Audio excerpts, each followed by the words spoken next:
श्रीमते रामानुजाय नमः। श्रीमद् वरवरमुनिये नमः। श्री वानाचलमामुनिये नमः। श्रीशैलसतया पात्रं दिभक्त्यादि गुणानवम् यतीन्द्र प्रवणं वन्दे रम्यजा मातरमुनिम्। रम्यजा मातृ योगीन्द्र पादरेखामयं सदा तथा यत्तात्मसद्दाद्यं रामानुजमुनिं वदे। रामानुज पदच्छाया गोविन्दाय नपायिनी तथायत्त स्वरूपास्या ஜீவன் மத்விஷ்ட மஸ்தலி. இது சுவாமி எம்பாருடைய தனியன். ராமானுஜ பதச்சாயாவே கொள்றோம், அது ஒரு ஏத்தம். இவருடைய பதச்சாயன்னு பார்த்தா சுவாமி வட்டர், அது அதற்கு மேல் ஒரு ஏற்றம். இப்படி எம்பெருமானாருக்கு கூரத்தாழ்வான முதலிய ஆண்டானும் போலன்னு சொல்லுவோம். எம்பார் திருத்தம்பியராகவே இருந்து இந்த அருளிச்செயல் அவ்வளோ ஊற்றம், இந்த அருளிச்செயல் அவ்வளோ ஊற்றம் இருந்து பல நிர்வாகங்களை கொடுக்கிறார். இந்த நிர்வாகங்களை கொண்டுதான் பட்டர் பல இடத்திலே தெரிவிக்கிறார்னு பார்க்கிறோம். ஒரே விஷயம் பட்டர் சொன்னதாகவும் சில இடத்துல இருக்கு, சுவாமி எம்பார் சொன்னதாகவும் பல இருக்கு. உதாரணமா அந்த திருவடி போய் திருஷ்டா சீதான்னு சொல்லும் போது மதுவனம்லாம் அழிச்சா. இப்ப எம்பார் தெரிவிப்பார நல்ல காலம் மதுவனம் இருந்ததோ ராஜகுமாரிகள் முதுகு பிழைத்தது என்ன. இது எம்பார் நிர்வாகமாகவும் பல இடத்துல இருக்கு, பட்டர் சொன்னதாகவும் இருக்கு. இந்த மாதிரி பல இடங்கள் பார்க்கலாம். அது என்ன அர்த்தம்? சுவாமி எம்பாருடைய நிர்வாகங்கள் அவருடைய திருவுள்ள கருத்தை தான் சுவாமி பட்டர் அந்த வழி வழியாக எடுத்துக்கொண்டு சென்று அது சுவாமி நம்புள்ள மூலியமா நமக்கு வருது. அந்த மாதிரி திருவாய்மொழியில பல நிர்வாகங்கள், பல கோணங்கள். உதாரணமா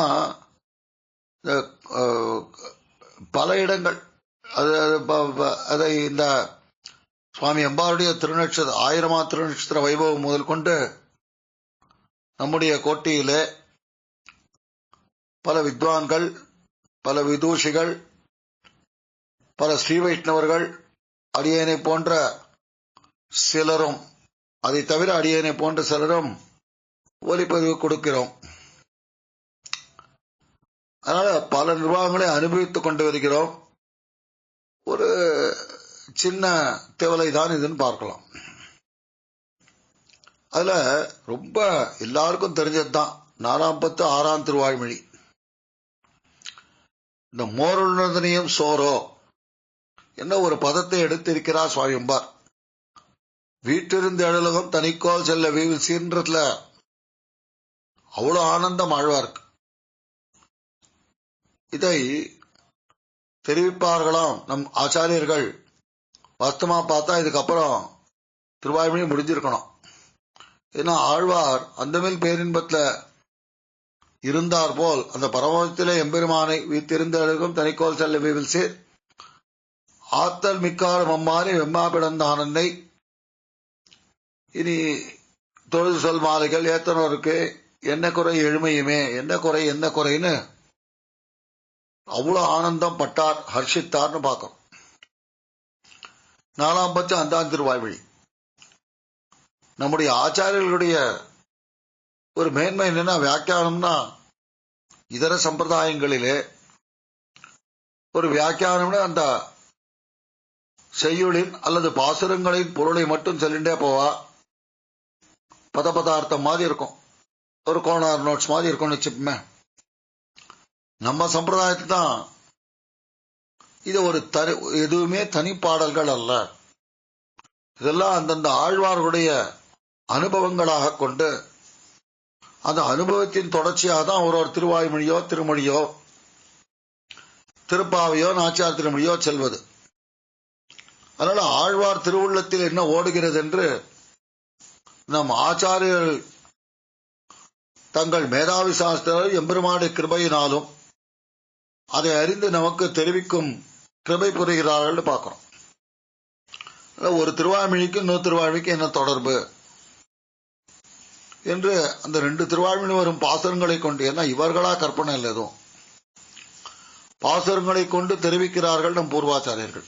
முக்கியமா சுவாமி நம்பிள்ளை, பட்டர், எம்பார் வள்ளம். பிரமாணம் கொடுக்கறது, ஐதீகம் காட்டுறது, ஸ்ரீராமாயணத்திலேருந்து மேற்கோர்கள் சுவாமி நம்பிள்ளை கேட்க வேணாம்.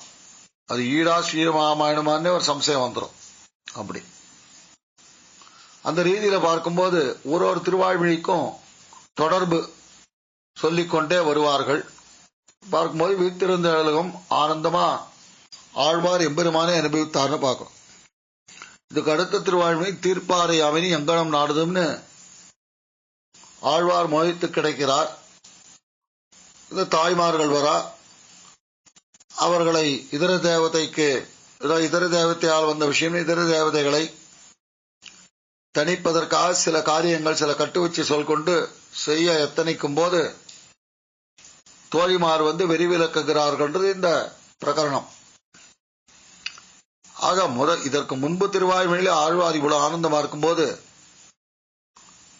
அனந்தரம் வரும் திருவாய்மொழி, அதாவது தீர்ப்பாறை அவனி 46ஆம் திருவாய்மொழி ஆழ்வார்க்கு ஏன் இவ்வளவு துக்கம் என்ற கேள்வியை சுவாமி எம்பாரிடம் கேட்க மோர் உள்ளதனையும் சோரோ என்று தெரிவிக்கிறார். அதாவது ஒருத்த மோர் எடுத்துன்னு வரானா, மோர் எடுத்து இந்த மோருக்கு அளவுக்கு எனக்கு கொஞ்சம் சாதம் தளிகை பண்ணி போடணும்னு சொல்ல, தளி பண்ணி போட இன்னும் கொஞ்சம் சாதம் கேட்டுட்டே இருக்கான். நீ கொண்டு வந்த மோர் ஆயிடுத்துப்பா என்று தெரிவிச்சாலாம். அதாவது இருக்க வரைக்கும் தானே கொடுக்க முடியும் என்றபடி. அந்த மாதிரி தொடர்பு இருந்தா சொல்ல மாட்டேனா, தொடர்பு அவ்வளவுதான். தொடர்பு சொல்லணுன்றதுக்காக நிர்பந்தித்து சொல்ல வேண்டிய, அதாவது அவ்வளோ டிரான்ஸ்பரண்டாகவும் பியூராகவும் இருந்திருக்கா நம்ம ஆச்சாரியர்கள்.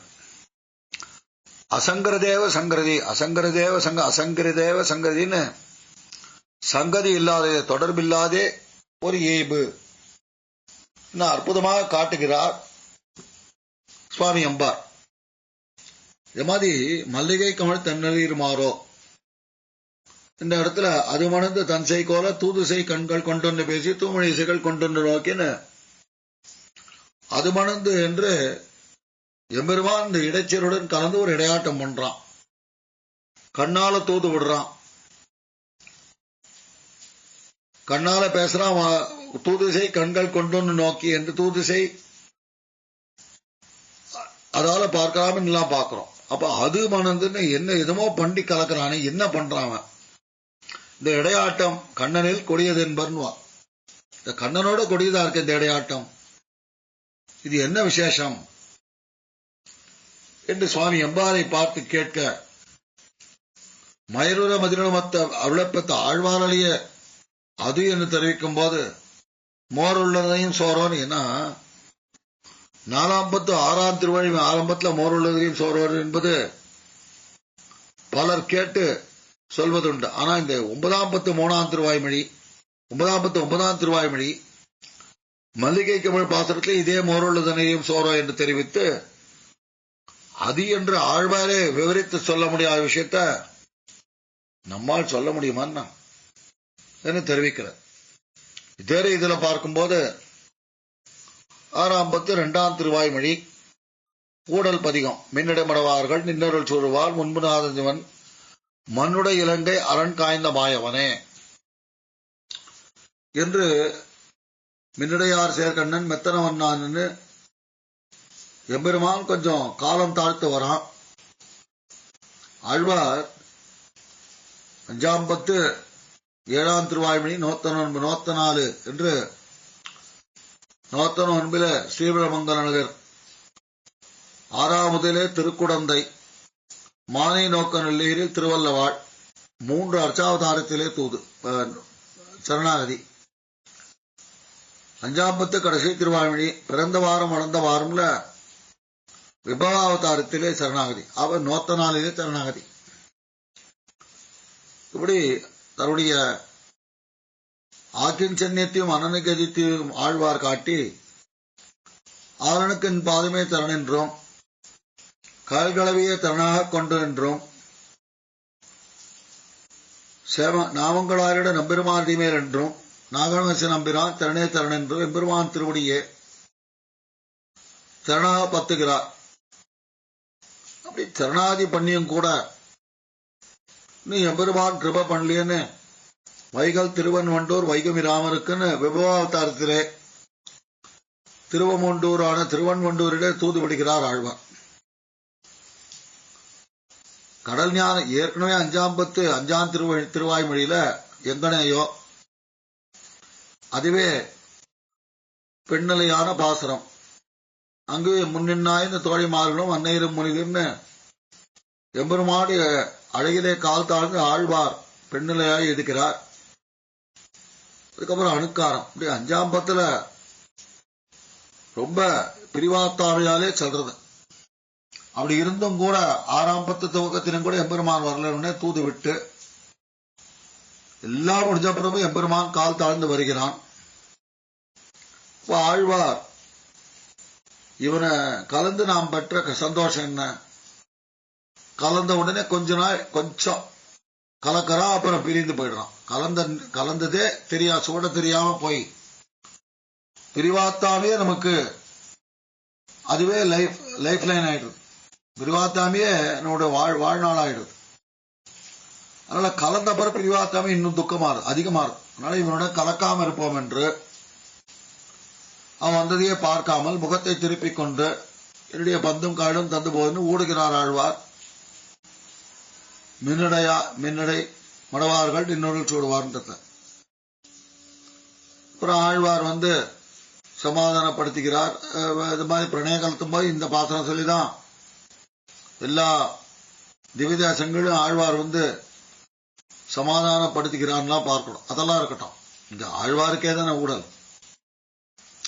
அதுல ஒரு பாசத்துல வன்மமே சொல்லி விளையாடுது அது கேட்கிற என்னை மாறுன்னு அந்த பராகுச நாயகின் செவியில எம்பெருமான் சில சொல்லப்படாத விஷயங்கள், வெளியில சொல்ல முடியாத சில விஷயங்கள்லாம் தெரிவிக்கிறானா. இந்த சொல்லப்படாத விஷயங்கள்ன்றது என்ன ஆச்சரியம்னா நமக்கு புரியல. எம்பார் ஒரு வாட்டி எம்பார் பாவையருள் பகலென்னும் என்று அப்படி அவ்வளவு வைராஜத்தோடு இருந்தார். அதனால அவருக்கு இந்த ஸ்திரீகளுடைய அவயவங்களை பத்தி அவ்வளவு தெரியாதுன்னா அங்க நம்ம சரித்திரம்லாம் பார்க்கிறோம்.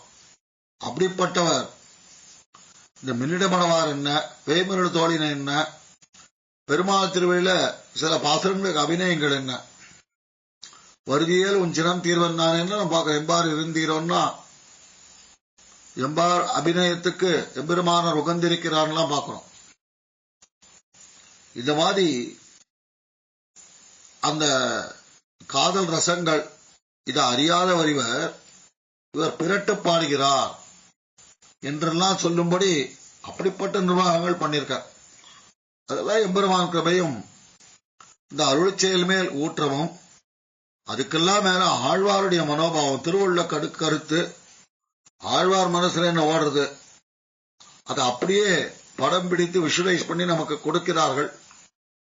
அது அவளும் மயரூரத்திடம் பெற்றவர்கள் தான் எம்பார் போன்ற சுவாமி எம்பார் போன்றவர்கள் ஒன்னும் ஆச்சரியமே இல்லை.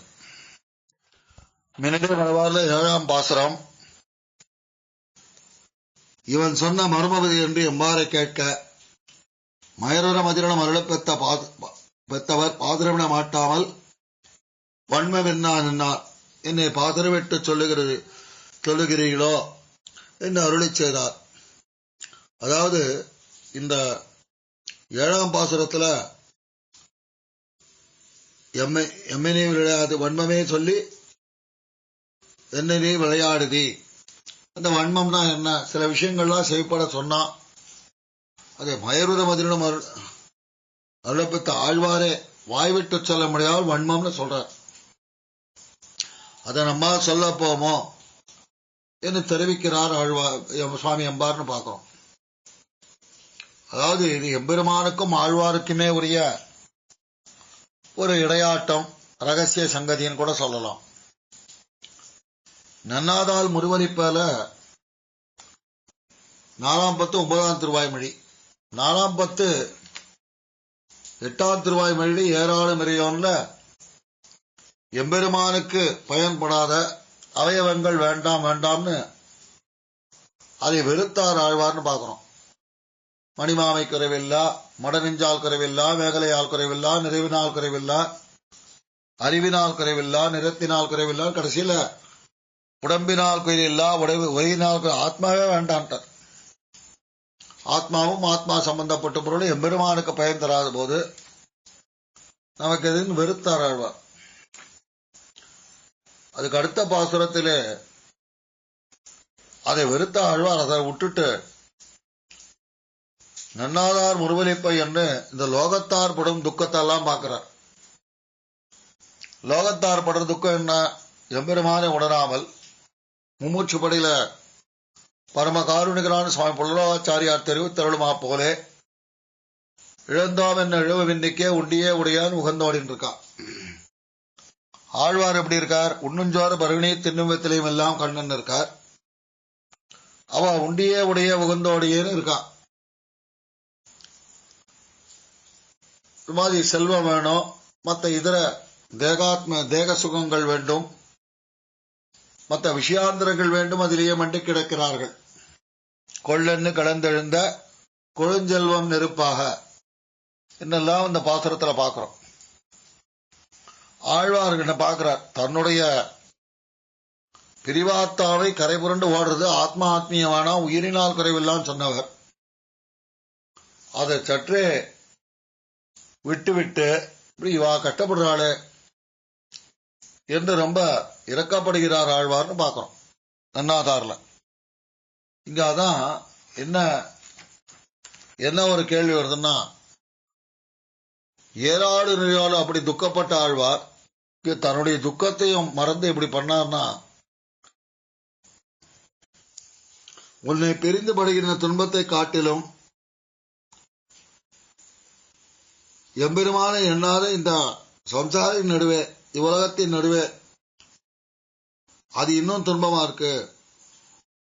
எம்பெருமான் பிரிவியாவது ஒருவாறு பொறுத்துக்கலாம், ஆனா இந்த சம்சாரிகள் நடுவே வைக்கும் வைப்பு இருக்கு இல்லையா, இந்த அடிக்கொதுப்பு ஆழ்வாரால பொறுத்துக்க முடியல என்பது இங்கே சுவாமி எம்பார் நிர்வாகம். சுவாமி ஆழ்வான் கொஞ்சம் வேறு விதமா நிர்வகிக்கிறான்னு பார்க்கிறோம். அதனால இந்த இது உன்னிலாவே இவராருக்கும் சேரும். உன்னிலாவே இவராலையும் ஐம்பலன்கள் நடுவே என்ன விட்டுட்டு ஏன் கதறார் ஆழ்வார். அது பிற்பாடு வருது 7ஆம் 10 முதல் திருவாய்மொழியில. இந்த ஐம்புலன்கள் நடையாடும் தேசத்திலே ஐம்புலன் நலிகின்றன. அது வெளியில இல்ல, உள்ளே இருந்து நம்ம படுத்துறது. வெளியில இருந்தாலும் அது எப்ப வருது போறதுன்னு பார்த்து தப்பிக்கலாம். உள்நிலாவே இவரால் சொன்னதுனால அதில் தப்பிக்கிறதுக்கு பிரசக்தியே இல்லை. அப்பேற்பட்ட இடத்துல என்ன வைத்து நலிகின் நாயன்னா எம்பெருமானே குத்தம் சொல்லுகிறார் ஆழ்வார். அது நம்மள அற்புதமான வியாக்கியானம், அதுக்கெல்லாம் விளக்கம் கொடுக்கிறார். அந்த மாதிரி இங்க இந்த பேர்பட்ட சம்சாரிகள் உண்டியே உடையன்னு போகிறா. ஒத்தர் அசூயை எப்படி ஒத்தர் வீழ்த்துவது, இப்படி லௌகிக விஷயங்களிலும் விஷயாந்திரத்திலும் மண்டி கிடக்கின்றனர். இவர் நடுவ வைக்கிறது அத்தோடு இது ரொம்ப மோசமா இருக்கு. எம்பெருமான பிரிவதே துன்பம். அந்த துன்பத்தினால்தான் இந்த ஆத்மா ஆத்மீயங்கள்லாம் வேணான்னு சரி வச்ச ஆழ்வார். இப்ப அத்தோடு இது மோசமா, அதையாவது ஒரு வாரம் பொறுத்துக்கலாம் போல் இருக்கு என்பதை இந்த 4ஆம் 10 9ஆம் திருவாய்மொழியில தெரிவிக்கிறார் ஆழ்வார். இதே ரீதியில 3ஆம் 10 3ஆம் திருவாய்மொழி, நமந்தமர் பாச விட்டால் அழைப்போன் உண்ணும் அவ்வல்லல் எல்லாம் அகல என்று எம்பெருமான் பிரிஞ்சார்னாரு. எம்பெருமான் கூட சேரலன்னா சம்சாரத்திலே ஒன்றிருக்கும். பிறப்பு பிடிமோ பிறப்புன்னு பார்க்கிறோம். அப்ப அந்த யமபடர்கள் வந்து அந்த பாசக்கயிறை வித்து நம்ம இழுத்து கொண்டு போகிறா. அப்ப எவ்வளவு துன்பப்படுறோம். கொஞ்சம் நஞ்சம் துன்பமாது. இந்த தேகம் போனாலும் ஒரு சூக்ஷ்ம தேகம் இருக்கு, அதுக்கான துன்பம்லாம் இருக்கு. அது அவ்வல்லல் இல்லான்றார். அந்த அல்லல் போனோம்னா எம்பெருமான் தான் கிருபை பண்ணணும், அவன் கூட கோணணும். ஆக எம்பெருமானை பிரிவு இங்கே நன்னாதார் முருகன் என்ன எம்பெருமானை பிரிவிற்கே அந்த எம்பெருமான் பிரிவும் இந்த நமந்தவர் பாசம் விட்டு இந்த அல்லலும் இது ஒண்ணுதான். ஏன்னா ஒரே மாதிரி துன்பம்ன்றது இது என்ன தெரிவிக்கிறார்னா சுவாமி எம்பார், எம்பெருமானை பிரிஞ்சா துன்பம்தான். அது நமந்தமர் பாசமா இருக்கட்டும், பிரிவாத்தாமையா இருக்கட்டும், ஆழ்வார்களுக்கும் சரி ஆச்சாரியர்களுக்கும் சரி, எம்பெருமானை பிரிவென்றது ஒரு கிளேசம். எம்பெருமானை சேர்வது என்பது அது ஒரு அர்த்தம். அதுதான் பாபம் புண்ணியம் வாழை பொறுத்த வரைக்கும். எம்பெருமானை பிரிஞ்சா பாபம், எம்பெருமானை சேர்ந்தால் அது ஆனந்தம்னு பார்க்கிறோம். இப்படி இந்த விஷயங்கள்லாம் என்னன்னா, வெறுமை இந்த நமந்தவர் பாசம் விட்டால் அதை போகணும் அவல்லாம் அகலன்னா துன்பம் போறதுக்குன்னு ஒரு அர்த்தம் சொல்லலாம். வன்மையே சொல்லினா ஏதோ ஒரு மர்மத்தை சொல்லுகிறார் ஆழ்வார் சொல்லலாம். அது மணந்துன்னு ஏதோ அதுன்னு ஆழ்வார் தெரிவிக்கிறான்னு சொல்லிட்டு போலாம். ஆனா அதெல்லாம் விட்டு அதை கடந்து ஆழ்வாருடைய திருவள்ள கருத்தை அறிந்து அதனுடைய தொடர்ச்சியையும் இயல்பையும் கொடுக்கிறார் பாருங்க அந்த திருவுள்ளத்தை. அதான் ஆச்சாரியர்கள் நம்ம அற்புதமான வியாக்கியானங்கள். அதனால்தான் சுவாமி எம்பாரை தெரிவிக்கிறோம். பொய்கை முதல் பதின்மர் பொருள் உரைப்போன் வாழியை என்று. இது திருவாய்மொழிக்கு மட்டும் இல்ல, பெருமாள் திருமொழி என்ன, பெரிய திருமொழி என்ன, பெரியாழ்வார் திருப்படி பல இடங்களிலே சுவாமி எம்பாருடைய நிர்வாகத்தை நாம் அனுபவிக்கலாம். இவர் தமிழ் விரகர்னு கூட நம்ம பார்க்கிறோம். அப்படி அவ்வளவு தமிழிலும் அருளிச் செயல்களும் ஆழங்கால் பட்டிருந்தார்னு பார்க்கிறோம். இதே சுவாமி எம்பாருடைய திருவுள்ள கருத்தை பட்டர் மூலியமா சுவாமி நம்பிள்ளைக்கு நமக்கு தேங்கி அதான் ஈடு 36,000 வழிந்து புறப்பட்டு வந்ததுன்னு பார்க்கிறோம்.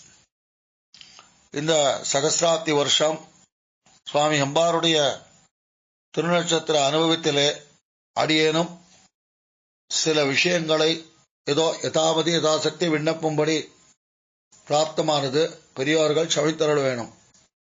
சுவாமி எம்பார் திருவடிகளே தருணம். ஆழ்வார் எம்பெருமானார் ஜீயர் திருவடிகளே தருணம்.